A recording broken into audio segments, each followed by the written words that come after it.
He was just standing there, tall, calm, reading a paperback, when they slapped the cuffs on him like he'd just yelled bomb at the gate. No raised voice, no sudden move, not even a damn backpack on the floor.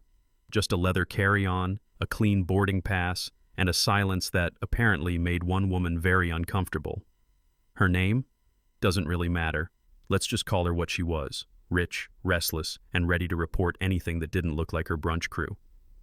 She leaned over to the gate agent, whispered like she was in a spy movie, pointed at the tall black man in the navy coat and said, "He's too quiet, too calculating. Something's off." That's all it took. 2 airport officers, Raleigh and Watson, got the radio ping. Suspicious male, mid-60s, potentially casing the area. They didn't ask for footage, didn't ask questions, didn't check a name. They just walked up behind him like they were ready for a takedown. The man's name was Dr. Malcom Rhys, UN legal advisor, decorated veteran, and the man who had helped write the international protocols these same officers were about to violate. But they didn't know that yet. Now let me back up a sec because this part matters. Before he was ever Professor Rhys, he was just Malcolm, the kid from East Baltimore whose dad didn't come back from Iraq, and whose mom scrubbed 4 kitchens a day just to pay rent. At 17, Malcolm enlisted, Marine Corps, 1st Recon. He didn't do it for glory. He did it because he needed out of the noise, out of the hunger, out of being invisible and always watched at the same time. And the Corps, it wasn't kind. He was the slowest in his unit the first 3 months, broke 2 ribs in a mountain drill, failed navigation twice, passed out from dehydration more than once. But he never quit, never gave them the satisfaction. He studied maps by moonlight, ran drills until his feet bled, memorized Geneva Conventions like they were gospel. Because to him, war wasn't about weapons, it was about rules. And rules, if written right, could protect the powerless. That belief carried him through 2 tours, law school at Columbia on the GI Bill, and later, The Hague. For 30 years, he walked through the halls of power with quiet precision, testifying, advising, writing doctrine. But that morning at Gate 19, none of it mattered. To them, he was just a threat in a long coat. So when they stopped him, Raleigh puffed up and Watson watching like he already regretted it, Malcolm didn't flinch, just turned around slowly and said, "Good morning, officers. May I help you?" "You're making other passengers uncomfortable," Raleigh said, voice sharp like he'd been waiting for this kind of moment his whole life. "I'm reading," Malcolm replied, holding up the court transcript in his hand. "Step aside," Raleigh barked. And he did. Not because he was scared, but because he knew exactly what this was. And he was already collecting mental evidence: tone, posture, proximity, witnesses. The cuffs came out when he asked for badge numbers.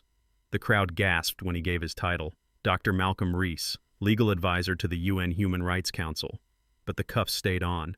The video hit the internet faster than the plane ever would have left the tarmac. A teenager named Zion had filmed it from 3 seats down, captioned it, "Is this what security looks like now?"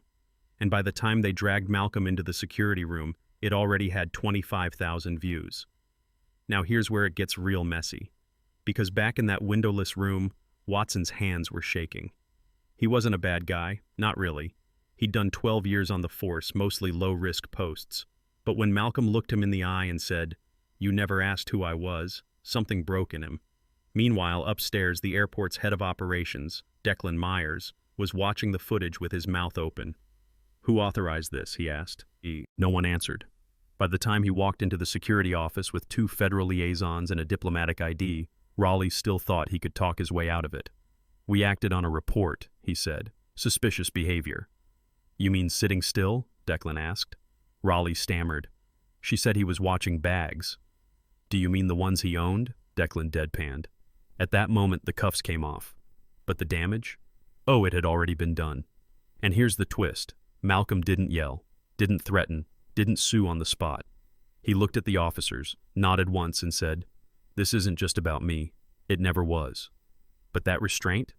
It didn't make him a hero to everyone. Within hours, the footage was everywhere. CNN, BBC, even late-night satire. Headlines split the country. Wrongful detention at Heathrow. Elite scholar or overreacting passenger.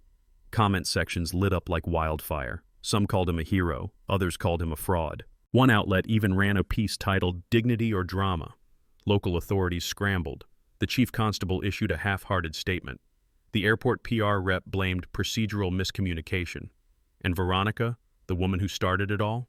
She tried to delete her social media, but not before the internet dug up her wine blog and tore it to shreds.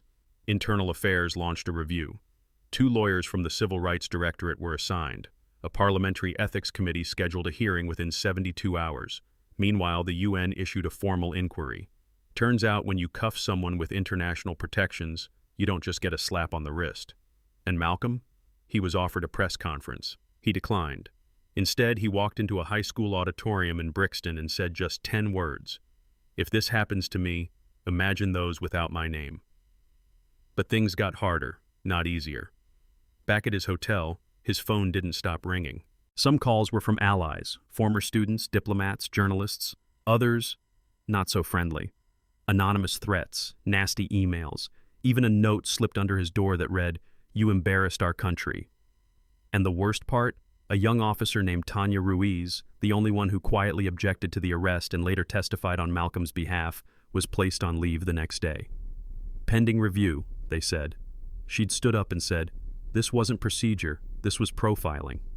And for that, they tried to silence her too. But Malcom wasn't done yet. Not even close. So, what do you do when you've been humiliated in public, cuffed like a criminal for the crime of reading in silence, and the whole world's watching? Well, if you're Dr. Malcom Rhys, you don't scream. You don't sue, at least not yet. You sit at a small hotel desk overlooking the Thames, pour a black coffee, and start writing a 22-page draft titled Structural Reform in Public Transit Policing, a Preventative Protocol. Yeah, he wrote the solution before they even finished cleaning up the PR mess.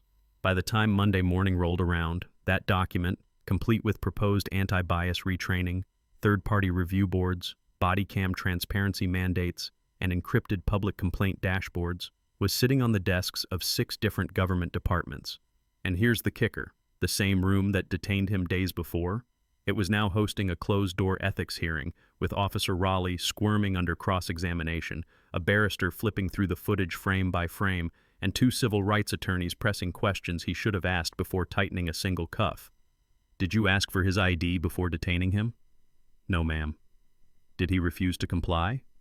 No. Did you have any physical threat or resistance? No. Then what made you feel justified? Raleigh's voice cracked. He looked off, and in that silence, the entire room seemed to feel it, the weight of 1,000 other men and women who'd been profiled and dismissed under that same tired excuse. He looked off. And outside those walls, the city boiled. The media kept digging. Turns out, Officer Raleigh had 3 prior misconduct complaints, 2 settled quietly, 1 dismissed due to lack of corroborating evidence. Social media ran wild. Malcom's name became a trending hashtag for 4 straight days. But the pressure didn't stop at the headlines. There were rallies. There were speeches. There was a mural painted outside Brixton Station with Malcom's face and the words, "Dignity is not a threat." But it wasn't just celebration. In the days that followed, Malcom received both love and hate. People stopped him in coffee shops to thank him. Others muttered slurs as they passed. One man even followed him halfway to the underground, muttering "traitor" under his breath. And then came the moment of choice. A journalist cornered him with a mic and said, "Dr. Rhys, are you pressing charges?" He didn't answer immediately. Because the truth is, Malcom wasn't after revenge. But he also knew, for every one of him, there were 100 others with no camera nearby, no credentials, no platform. He had power. And with that power came the burden of choice. Forgive or expose. And for days he wrestled with it. Alone in his room. On his long walks through the city. Listening to voicemails from his sister, a nurse back in Baltimore, who said, "Malc, I'm proud of you. But don't let him off easy." He thought about Officer Watson, the one who loosened the cuffs and said, "I'm sorry." He thought about Tanya Ruiz, suspended, silenced, harassed online for telling the truth. He thought about Veronica, still sipping wine at a lounge somewhere, telling herself she was just being careful. And finally, he made his choice. He released a single statement, just 4 sentences. "I will not seek financial restitution. I will not sue the officers personally, but I will demand institutional change, and I will not stop until I see it written into law." That statement hit harder than any courtroom drama. because it wasn't about punishment, it was about prevention. And Malcolm didn't stop there. He founded the Rhys Institute for Public Truth, a policy and legal center built to track civil rights violations across international airports, train and certify ethical law enforcement officers, and build legislative bridges between local jurisdictions and international standards. Within 6 months, the Institute helped overturn 2 wrongful deportations and flagged 3 major airports for procedural abuse. And Tanya? She joined his team as lead ethics liaison. But not everyone cheered. A fringe protest group labeled him a globalist plant. Anonymous emails accused him of destroying Western law enforcement. Some politicians, desperate for votes, accused him of undermining good cops doing their jobs. Malcolm never replied. Instead, he walked into civic halls, college campuses, church basements, anywhere people would listen, and told the story, not for applause, but so others could carry it forward. And one day, during a Q&A at a public forum, a teenage girl stood up and asked, "What would you have done if there wasn't a video?" Malcolm paused. Then he said, "Then this wouldn't be my story. It would be buried with the others." The room went silent. And that's the point, isn't it? This wasn't about one man in one coat at one gate. It was about every moment someone gets judged by how they look, not by what they've done. It was about how silence gets mistaken for suspicion, and how stillness gets treated like a threat. It was about how a whisper from the wrong person can set a whole system in motion, unless someone stronger steps in and says, "Enough." So the next time someone tells you stories don't matter, show them this one. Show them Malcom Rhys. Not just the man who got handcuffed for reading a book, but the man who walked out, rewrote the rules, and made sure the next person wouldn't have to. And before you go, let me ask you something. If you were Malcolm, would you have forgiven them? Or fought them to the end? Drop your answer in the comments. Let's talk about it. Because justice doesn't just live in courtrooms, it lives right here, in us.